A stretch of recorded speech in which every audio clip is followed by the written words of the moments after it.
एक मृत सहेली ने जिंदा सहेली को बुला लिया। यह घटना बड़ौदा शहर की है। एक बार की बात है। तब हम लोग 12वीं कक्षा में पढ़ते थे।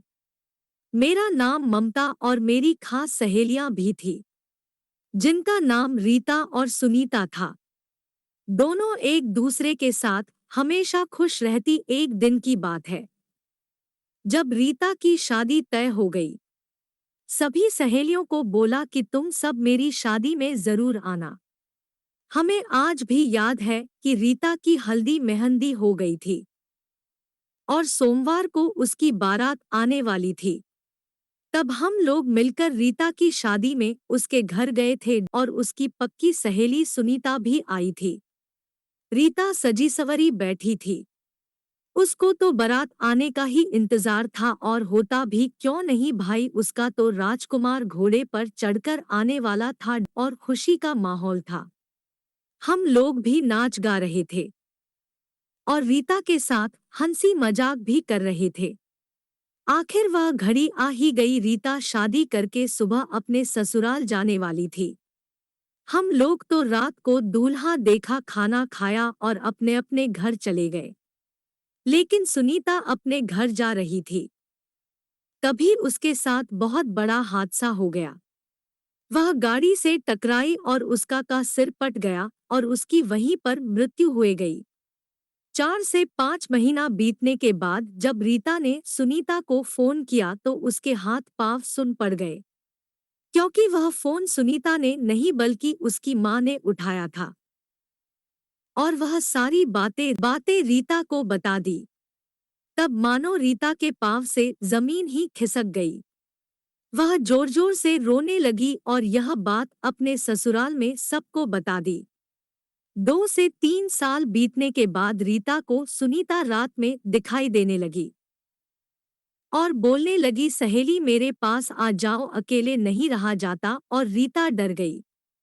लेकिन सुबह होने पर उसने यह भी बात सबको बताई, लेकिन किसी को विश्वास ही नहीं हुआ कि यह सच बोल रही है। धीरे धीरे दिन बीतने लगा और रीता मानो पागल सी हो रही थी। उसको कुछ पता नहीं चलता कि वह क्या कर रही है या फिर क्या करने जा रही है। ससुराल वालों ने परेशान होकर रीता को उसके घर भेजने का मन बना लिया और अपने बेटे को बुलाकर बोला कि बेटा उसे उसके मायके छोड़ आओ। रीता अपने घर चली गई, लेकिन रीता वही अपने मायके में भी करना चालू कर दिया। उसकी यह हरकतें देखकर उसके पिता ने सोचा कि उसे किसी पंडित को दिखा देते हैं और देखते हैं कि पंडित क्या बोलते हैं। उसके पिता सोच ही रहे थे। दूसरे दिन दोपहर हो गई। रीता ने फिर भी अपना दरवाजा नहीं खोला। उसके पिता बाहर से आवाज मारने लग गए, दरवाजा खोलो बेटी, मैं तुम्हारा इलाज जरूर करूंगा और तुम ठीक हो जाओगी। लेकिन अंदर से दरवाजा नहीं खुल रहा था। तब उसके पिता डर गए और दरवाजा तोड़कर अंदर आ गए। वहां का दृश्य देखकर वह बेहोश हो गए। उनके पीछे उनकी पत्नी भी गई तो देखा कि रीता पंखे से फांसी लगाकर झूल रही थी, क्योंकि वह मर चुकी थी। तब उसकी मां समझ गई कि मेरी बेटी सच बोल रही थी। आज उसकी सहेली सुनीता उसे बुला ही लिया।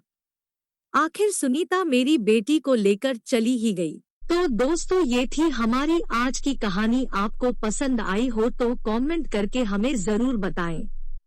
वीडियो को लाइक कर दीजिए और इसी तरह की कहानियां देखने के लिए चैनल को सब्सक्राइब करके घंटी को दबाकर ऑल पर सेट कर लीजिए, ताकि आने वाली वीडियो का नोटिफिकेशन आपके पास तुरंत पहुंचे।